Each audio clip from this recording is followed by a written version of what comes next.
The ringing in Baggins' ears was quite remarkable. That grenade launcher is surely loud. It's a good job his friend Captain Pisswick has arrived to pick him up in his most fancy of helicopter. Baggins hopped into the back seat and decided that he might have a little splash of champagne. Why not? It's on offer here, he thought. May as well just have a quick glass. Captain, is it all right if I share a little glass of your champagne? Yes, it is, the captain replied. Baggins reached forward and poured himself a generous portion. Oh, my God, you won't believe the day I've had, he started to say. The captain said, no, don't worry about that, we'll soon be at our private jet. It's the largest jet in the fleet, the Miljet.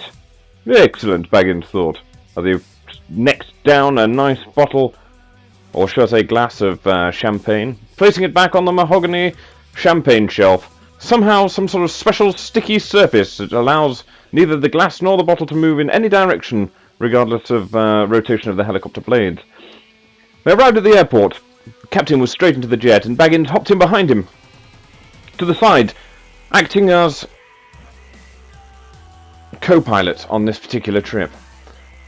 The captain has done all the pre-flight checks and taken off.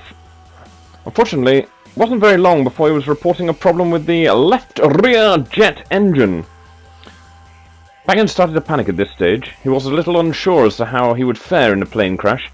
He looked over at his friend, the captain. He was looking very calm and collected, in full flying regalia and great control of the power knob. No one else was aboard the plane, which was good, seeing as they were facing a potential emergency landing situation. Baggins sat back in his seat. He thought, right, I'll radio the tower. We need to get back in.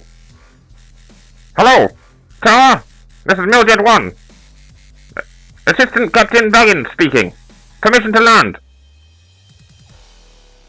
There was no response from the tower. Baggins put out the call again. Hello, tower. Miljet 1. Emergency situation. Left bank engine out. Permission to land, over. Hello, Baggins. This is tower. Cannot grant you permission to land. The tower refused permission to land. Baggins and the captain looked at each other. They thought, well, let's land anyway. As they approached.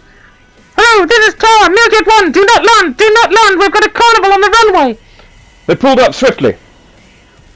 By this point, the engine on the rear left-hand side has nearly lost all power.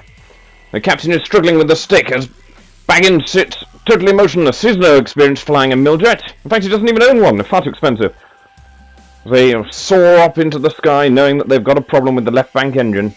The wings are still attached and everything's okay. Baggins looks outside. He thinks it might be alright. The captain is an expert at emergency landings. Just looks around for an alternative place to land. The engine, by this point, now smoking heavily. Baggins looks over to the captain and then has a quick look out the window. It's lovely over the city. Couldn't be any nicer. Could be a little bit nicer if they weren't in a plane that was about to crash into the ground.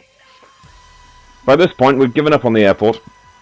Baggins watch the captain turn the plane expertly towards the beach. The captain reports, the beach is probably the best place to land at this stage. Baggins looks at him, nods, slightly adjusts his seatbelts, ensuring that they're nice and tight, because in the event of an emergency explosion, that's exactly what you want to be, strapped into the front of the plane. The captain positions the plane, lowers the landing gear, and hopes for the best. By this point, the engines are pretty much out entirely. Now the right bank has started smoking due to overcompensation. Captain expertly glides the plane in over the beach, over the pylons of danger, and looks like they're coming in for a safe landing. Baggins, for the first time, feels hopeful. He's already vowed that he's never going to get in this bloody Miljet with the captain again.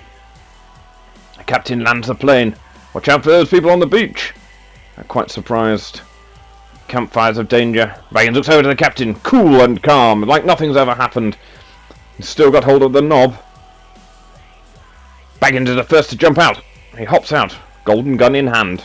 Never know when that's going to come in handy. The captain throws a sticky bomb, point blank range at the jet, misses, and explodes in the far ground. Baggins decides that some victory fireworks are in order. Excellent. Perhaps another one? Perhaps another one in the air? It's difficult to say at this stage. The captain's told him to stop shooting at the plane. One more victory firework. Everyone's happy. Right. The captain reckons he can get the Miljet back off the beach into the airport where it can be submitted for some vital maintenance. Baggins follows him diligently. Perhaps not the greatest idea on the grounds of the last flight that they've been on. The captain immediately reverses the plane onto this burr of rocks, and Pegasus have decided they're going to reclaim the vehicle, making it entirely useless. The captain is furious. How are they reclaiming our vehicle? Baggins looks over and decides to get out. Well, if they're going to reclaim it, it's better go the way of all the other planes in the Baggins International Fleet. A minigun time.